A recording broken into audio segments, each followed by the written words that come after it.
अस्सलाम वालेकुम नादरीन, मैं हूं आपका होस्ट राना महमूद असगर। इस वक्त मैं बहावलपुर तहसील सदर के इलाके में मौजूद हूं और मेरे साथ मौजूद हैं चौधरी आसफ सलीम साहब।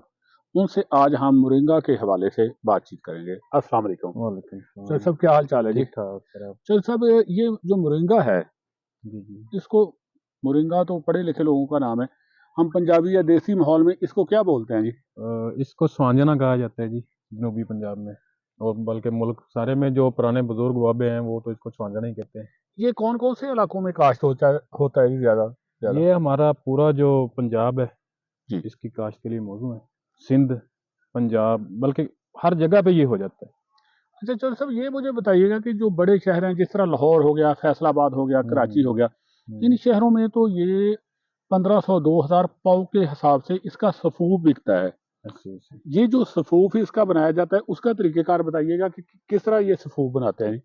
इसके लिए अगर तो आपने पूरी इसकी एनर्जी लेनी है तो इसको आप छाँव में खुश्क करेंगे इसके पत्तों को। अच्छा जी। और बेहतर ये है कि खुद से कर लें। अच्छा जी। जिन इलाकों में ये होता है यहाँ, वो तो लोग इसके पत्ते खाता ही कोई नहीं है पंजाब में। अच्छा जी।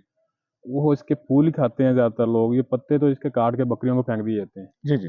तो वो कोशिश कर लें थोड़ा सा, इतना पैसा जिनके जिनके पास है वो तो ठीक है खरीद लें। हम्म। तो जो बेचारे थोड़े कमज़ोर लोग हैं वो किसी अपने ऐसे अजीज से कहें कि ये पत्ते हमें भेज दे तो वो भिजवा सकता है इजीली, कोई मसला नहीं इसके लिए। अच्छा चलो फ्री में सब, मिल ये जो सकते हैं इनको। सफूफ तैयार होता है, ये किन किन बीमारियों के लिए फायदेमंद है जी? ये जैसे हर्बलिस्ट बताते हैं, जी जी। तो ये पूरा सुपर फूड है।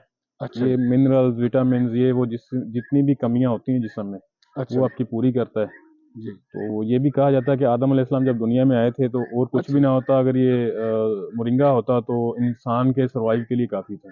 अच्छा जी। अच्छा जो सब इसका सिर्फ पत्ता ही इस्तेमाल होता है, फूल इस्तेमाल होता है, या और भी इसका कोई? नहीं, इसके जितने भी है ना, इसका पत्ता भी इस्तेमाल होता है, पत्ता सुखा के वो जैसे खाया जा रहा है। इसका फूल जो है वो उबाल के खा, उसका सालन बनता है, वो अलग से मैं उसका वो है। इसकी जड़ का अचार डलता है। अच्छा जी। अच्छा, इसकी छाल जो है वो देहातों में हम लोग माल मवेशियों का जो मसाला बनाते हैं, अच्छा जी। वो उसको सुखा के पीस के उसमें डालते हैं। जी। उससे हमारे जानवरों में क़ुव्वत मुदाफ़त बढ़ जाती है, जानवर बीमार नहीं होता और ठीक। उनका मैदा बड़ा फिट रहता है जी। जानवरों में। थैंक यू जी चल साहब, इंशाल्लाह ताला राब्ता रहेगा जी। Thank you.